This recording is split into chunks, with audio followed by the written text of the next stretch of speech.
What's going on YouTube? It's your boy Dormy Wormy, and we got some more Doctor Who news because now we got some woke on woke crime. That's right, I was being asserted, okay, that my opinions in regards to Doctor Who were actually in the minority.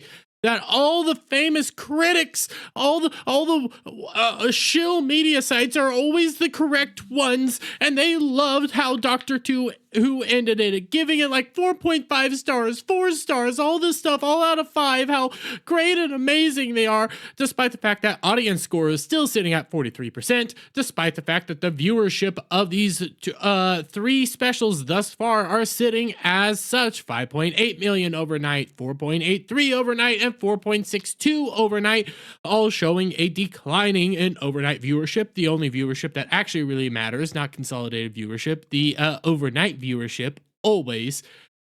We now have a new evidence that maybe not all the shill sites, the woke media, all these people that try to get that that accessibility are actually happy with the 3rd special. That's right, we got woke on woke crime, everybody, with The Verge actually coming out and saying the new Doctor Who debut felt like a timey-wimey slap to the face. Oh, you gotta love it. You gotta love it. Because The Verge, being as woke as they are, being as fake Doctor Who fans as they are, because you get reading through this entire article, it shows just how fake of Doctor Who fans they truly are. They gotta stand by the black guy. They gotta stand by the black queer man and say that the white man was overshadowing him. I shite you not. That is one of their exact reasonings to all this. And we'll just you know, start off with the initial paragraph, shall we? Doctor Who executive producer Russell T Davies warned everyone that the 60th anniversary special episode were going to introduce some interesting new twists to the mythology of the series, meant to set the stage for actor Ncuti Gatwa's debut as the Time Lord. Some of those changes, especially those specific to the Doctor's companions and nemesis? Well, the Time Lord really wasn't a nemesis, but okay. Have been easy to understand, as Davies updating Doctor Who lore to better reflect modern sensibilities. Oh, you gotta love it. We're updating it for modern sensibilities. Although that was already done during Jodie Whittaker eras, to update for the modern audience and everything like that. And how did that go? Oh yeah, show got canceled. But when it came to the arrival of the newest Doctor, the first leading incarnation of a character to be played by a black queer man, Doctor Who's 60th anniversary special absolutely fumbled the ball by forcing Gatwa to exist in another actor's shadow. Oh, yeah, you gotta love it. You gotta love it. They're mad that because David Tennant is still around, that means that you're pandering. You're gonna have Ncuti live in the shadow of David Tennant. Newsflash, he's gonna live in the shadow of David Tennant until he can actually stand up on his own 2 feet and be a doctor. That's one of the biggest problems in regards to Jodie Whittaker. She was never truly the Doctor. She never had her Doctor moment. She never had her Doctor speech. She stands in literally the shadow of Capaldi. Even though Capaldi's run wasn't the greatest, I liked it because I think Capaldi is a good doctor, a good actor, everything like that, even though he was giving crap to work with. In regards to Jodie Whittaker, though, she never felt like the Doctor. She never had her Doctor moment. She only sat there, preached to you, and basically called you all sorts of names in the book. The vast reality of this is, yeah, until he has his Doctor moment, he's always living in the shadow of the other Doctors. So there's that. But let's continue on. They start talking about all the actual episodes and everything like that. You just gotta scroll down here. Ahead of the get-go airing, Davies spoke candidly about wanting to use, yeah, this is them talking about, you know what, we'll just skip that because that's other woke issues and everything like that. That doesn't really make any sense, but it's them talking about the Time Lord. So we'll just skip all that. But you come down here, I want to say yes. According to the new 15th Doctor, Ncuti Gatwa, by generation, a Time Lord simultaneously regenerates into 2 separate selves, was supposed to have been a Gallifreyan myth. It still is a myth. It doesn't work, and it's actually kind of stupid. But as the 14th and 15th team up to defeat the toy maker, the giggle makes obvious that this era of multiple contemporaneous doctors is here to stay. And while that's sure to delight the legions of Doctor Who fans who've come to see Tennant as the quintessential Doctor, no, because the vast majority of the Doctor Who fans that love David Tennant have already checked out. And when they came back, a few of them that came back to actually see this, saw the Star Beast, they said, no, we're not coming back. We're staying away. So yeah, there's that. So no, these people aren't satiated. They're actually very upset. It's impossible not to read the episodes as having stolen a lot of Gatwa's thunder. Oh my god, because there's a straight white man in it, Gatwa was undercut. Oh, you gotta love it. You gotta love it. Oh god, to all the woke stands out there, to all the people coming into the comment section and always complaining that, oh my god, you just hate Doctor Who. What are your answers to The Verge? Because they're shitting all over this episode, by the way. When Gatwa was first announced as the actor who would be taking over the Doctor's role following Whittaker's 3-series-long run, it felt like the BBC finally had the common sense to lean more into the Doctor Who's core ideas about imagination, exploration, and discovery across time and space.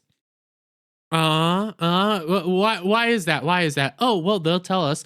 No matter how vehemently Doctor Who fans might want to deny it, the fact that the Doctor, a shape-shifting alien from a planet full of brilliant time travelers, was almost exclusively portrayed by white men until 2017, was a small-minded, racist, and sexist in equal measure. This goes to show you The Verge and the person writing this were never actually Doctor Who fans, by the way, so I'll give them this. I'll give them all that. They never cared about that. But the reason we are loving this, the reason we're enjoying this article, and the reason why I am over here liking every second of this is because it's woke on woke crime. What is that? Well, the current iteration of Doctor Who is 100% woke, and they are warning that it is about to get a whole lot woker. Leftist liberal bubble. In this situation, The Verge is a very woke outlet that is saying outright that the Doctor Who episode wasn't woke enough and is also demeaning all past Doctor Who episodes, meaning they never cared about Doctor Who. So you got that aspect. In this situation, we're just reveling in the fact that they hate each other right now. They outright hate each other, and that's why this is beautiful and glorious. Despite their being late to the party, Whittaker's 13th and Joe's Martina's Fugitive Doctor, which, by the way, would actually be the first black female Doctor. So this is the first black queer Doctor. Just got to be honest there. Both demonstrating how Doctor Who could stay true to its narrative essence while also allowing the Doctor themselves to better reflect the real-world diversity of the fandom that loves the character. Yeah, well, it also outright destroyed the Doctor, introduced the timeless child, and said that the Doctor was a small, diverse girl and was not William Hartnell originally. By the way, William Hartnell was the first Doctor. Ncuti Gatwa is just Ncuti Gatwa. Gatwa's run has seemed poised to do the same, but everything about the way the giggle brings 15 into the picture, from the way he left standing in his underwear while 14 remains mostly clothed, to the implication that the two Doctors will seemingly coexist, makes it seem as if Davies is trying to placate the contingent of fans who don't want to accept a queer black actor playing the Doctor's role by keeping Tennant in the mix. Oh my god, because they might generate it. We're still gonna have David Tennant around and it's gonna overshadow the black man. Oh, they sound so triggered. They sound so triggered, just like the stands that constantly get triggered by a lot of the stuff we're talking about around here all the time. What do you have to say to that, stands and people that are constantly triggered that I'm shitting on Doctor Who? What do you have to say about this one who's shitting on Doctor Who because, well, it wasn't woke enough? How do you answer that? Oh, that's a mind bender.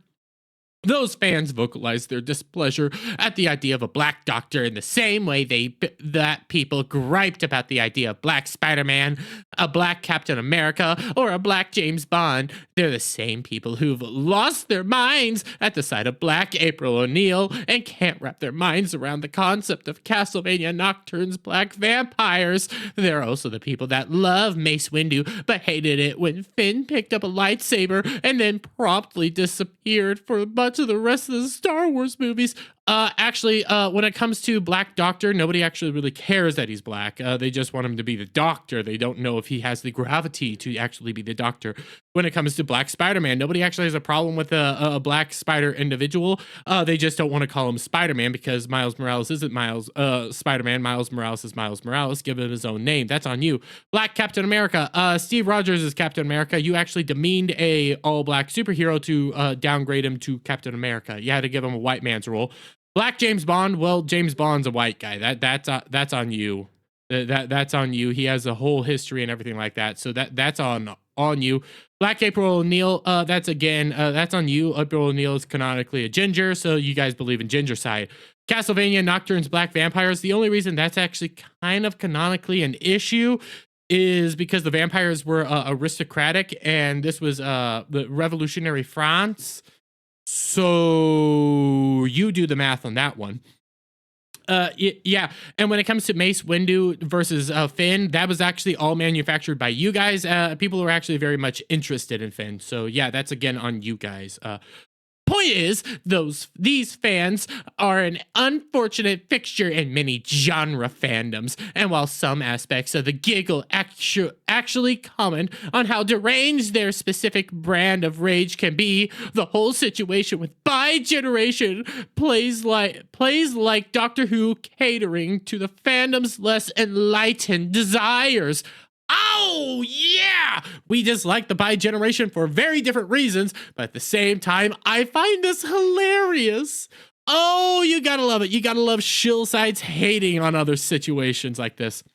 You can tell that Davies means for it to be poignant and touching in moments with 15 confronts 14 about his need to deal with his emotional baggage, or when the companions express their excitement at meeting a new doctor. It was actually, they wanted to be near the doctor when he passed away, even though that doesn't make sense because you were supposed to actually back up away from the doctor when he regenerates due to the amount of energy that is with basically being expelled and everything. It is actually dangerous.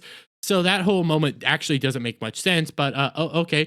But all of that goodwill is immediately squandered when you have a character who know characters. I always forget that S. Character who know better from first-hand experience, asking whether the doctor comes in a variety of colors. Actually, they wouldn't know better because the two characters that did it were Donna, and I cannot remember the other lady. She's from Old Hoot era. I'm not that well versed with Old Hoot. I've only seen it twice all the way through, and those are the episodes that aren't lost. They've never seen a black doctor, and they never, other than Donna actually peeking into David Tennant's head, she's never seen a female doctor. So just putting that out there. They actually don't know that, but it is a stupid line, I can give you that. The trappings and optics of the giggle also add an unfortunate kind of magical negro, quality to the 15's heart-to-heart talk with 14, which is a concept that seems like it might be lost on Doctor Who's writing room. Well, thank God that The Verge here actually, has a link here, because I had to figure out what the heck magical negro is. Basically, it's when you have a black guy being super kind and awesome to a white guy. Giving a heartfelt speech to a white guy and saying, hey, you got this, man. Yeah, I guess that's what it boils down to, and it doesn't really make much sense, and it's just more pandering, because you can't have a black guy talking to a white guy, I guess. The two doctors defeat the Toymaker together, but the episode's real emotional climax comes as 15 explains himself as the product of emotional healing that the 14th hasn't yet done. The concept of time traveler doing rehab out of order certainly sounds cool on page. Actually, it really doesn't, because that rehab actually takes away from everything that makes the doctor the doctor. You know, that emotional baggage is actually character development and stuff like that. Yeah, that's what people like. Just saying. So it actually kind of diminishes everything. But granted, they don't like it for another reason. You got this. But within the episode itself, it frames 15 less as his own person living for himself and more as a source of emotional support for 14, who ends up being inspired by 15's sage wisdom. Oh, well, yo, you gotta love it. You gotta love it, guys. You gotta love when you get woke on woke crime, because all this article is complaining that Shuri Gatwa didn't get the recognition and the position that he outright deserved. He should have been the one there, not David Tennant. It should have been Shuri the entire time. And for all you crybabies in the comment section and everything like that keep getting angry at me for talking about Doctor Who, all I gotta say is, what do you have to say about The Verge? The Verge didn't like it, but what are you gonna do there? Are you gonna call them woke, or are you gonna complain about that? I don't know, but I'm over here laughing all the while. So let me get you guys' thoughts on all this down in the comments below. If you like this video, please give it a thumbs up, share it out with friends, hit that subscribe button, hit that notification bell for every time I put out a new video and go live, guys. And I'll see you all on the next one. Check out coffeebrandcoffee.com. What's going on, guys? Listen, it's Christmas season coming up, and you know what makes great gifts? That's right, Coffee Brand Coffee. Coffee Brand Coffee makes wonderful gifts. And guess what? They don't just have great coffees, teas, and CoCos. They also got gear. They got K-Cups, and also they got wonderful gift boxes. Gift boxes that include all sorts of wonderful, great goodies. You got chocolate-covered coffee beans, raspberry yogurt pretzel twists, sea salt milk chocolates, caramel. You got chocolate-covered coffee beans, peppermint hot cocoa, spicy and sweet treat mixes, kettle corn pop, premium vacuum travel tumblers, and all sorts of wonderful great stuff that you can get at Coffee Brand Coffee. And these make great Christmas gifts. So guys, please check out coffeebrandcoffee.com and use promo code BACKTACO at checkout to get 10% off your purchase. That's coffeebrandcoffee.com, promo code BACKTACO.